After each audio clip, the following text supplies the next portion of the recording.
We have a true one-of-a-kind for celebrity picks in this town of Tinsel, and by that I mean a rare Patriot, Red Sox, Ottawa Senator fan. Yes. In Matthew Perry here on Hello. NFL Total Access. How are you, sir? Good to see you. So does that mean you're also a Rough Rider fan, an Ottawa Rough Rider fan? Well, that's a pretty fascinating thing about the CFL, that there are 9 teams and 2 are called the Rough Riders. Yeah, that confuses me. Does that confuse most Canadians? Or one team is the Rough Riders, and the other one is the Rough Riders. So there's a space in one. The Saskatchewan Rough Riders, right, and the Ottawa Rough Riders. Right. So you have to pronounce the pause. Yeah. But there are 9 teams. You'd think they could maybe come up with a couple of different names.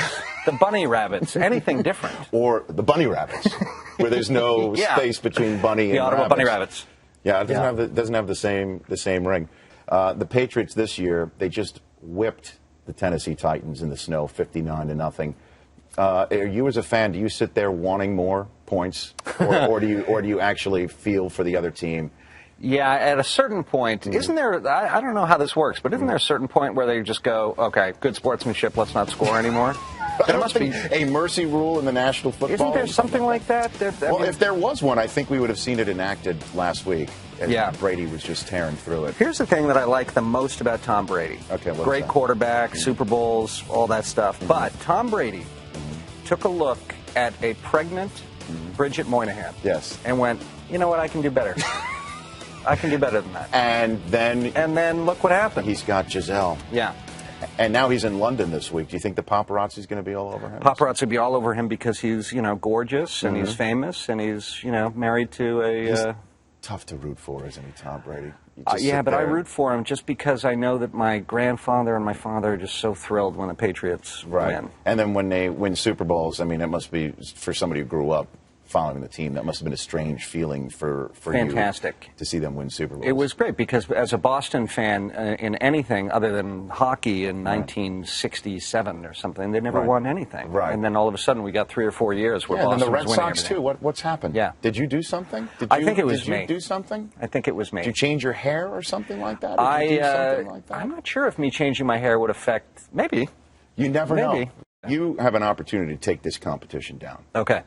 A man of your stature can come right in here and whip the competition, because we're in week number 7 of the Celebrity Picks contest. Nobody has done better than 7 correct. If you take a look at the standings right here, the celebrities who have come before you, Matthew Perry. Larry David came in week number 1, and he went 7-3, and no one's been able to beat him. Kevin Connolly of Entourage tied him. Billy Bob Thornton, James Caan, Cube, as his friends call him, went 6-4 last week. I know somebody named Ice Tray. Do you really? No. Jeff Garland came in last week, and he went 4-6. He predicted he was going to either win the thing or flame out, and he flamed out. Okay. So at least he was honest about it. And you are having help with these picks? Did you? I do what I do whenever I'm asked to make football picks. I call my friend Dave Pressman. Who I know as well. You know him. I do. Very funny, nice guy. But he would never be allowed on this program at all. No. Never near a live microphone, because I value my job. Yeah. And we'll see if his picks can actually he helped me substantially. Okay, let's take a look at his picks. I know he's a Vikings fan, so I think I know. There you go. The Vikings at the Steelers is one of your picks. Falcons at the Cowboys, Niners at the Texans, Saints at the Dolphins. A lot of road teams. Are you concerned about that, Matthew? I think people are pumped either way. I don't think it matters. It doesn't matter. I'm not a big home field advantage guy, and clearly neither is Dave Pressman. The Giants on Sunday Night Radio is a home team. There, you went homer. The Patriots, the Buccaneers are winless, so that was sort of that's a pretty easy pick, and it's being played in London, so I think they're going to travel better. They're going to travel. They can travel better. Yeah. Plus, the exchange rate is going to really. Patriots have a lot more money than the Buccaneers. That's true. The Bears at the Bengals. You like the Bengals in that one. Jets at the Raiders, and Eagles at Redskins. The Redskins on Monday Night Football. You like the Eagles in that one.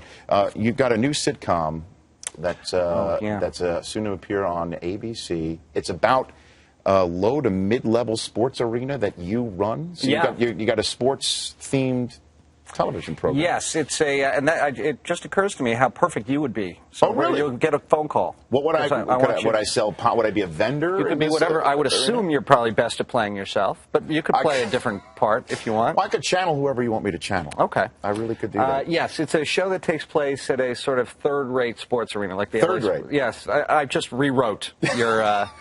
It's a sports arena. Right. We took a look at just a list of some of the things that come through sports arenas on a lower level than the Staples Center, kind of. Uh-huh. It's 1,000 Koreans getting married at the same day. Right. The lingerie football league. And then real things like Bruce Springsteen concerts and all of that stuff. So it seemed to us a very funny arena. And you play the proprietor of this place? I play the sort of the operator? manager of the front office there. Well, just have your people call mine. Okay. And we'll arrange a reading if you want, or if you just give me the part, I'll take it. Yeah, I mean, if you're playing anybody other than you'd probably have to read I'd two have or to three read. times. Okay. But if you're playing yourself, I would trust you to I'm be not able to- above that. Okay. I'm not Good. above that. Yeah, Matthew. clearly I'm not above doing your show. I mean, here I am. Yes, so it would be a perfect, Yeah. I guess, reciprocation. I thought I was above it, but I'm not. But then, here you are. Yeah, I'm really good to at home. see you, Matthew Perry. Good to see you. Good to see you, Good buddy. luck on this competition. I have a good feeling that you and Pressman are a winning. What do you think I'm going to get? I don't know. I mean, there's a lot of road teams. You got a lot of road teams. You got 7 of the 10, but you never know, as you Okay. point out. You All never right. know. Matthew Perry, proving that he is not above picking games here on NFL Total Access.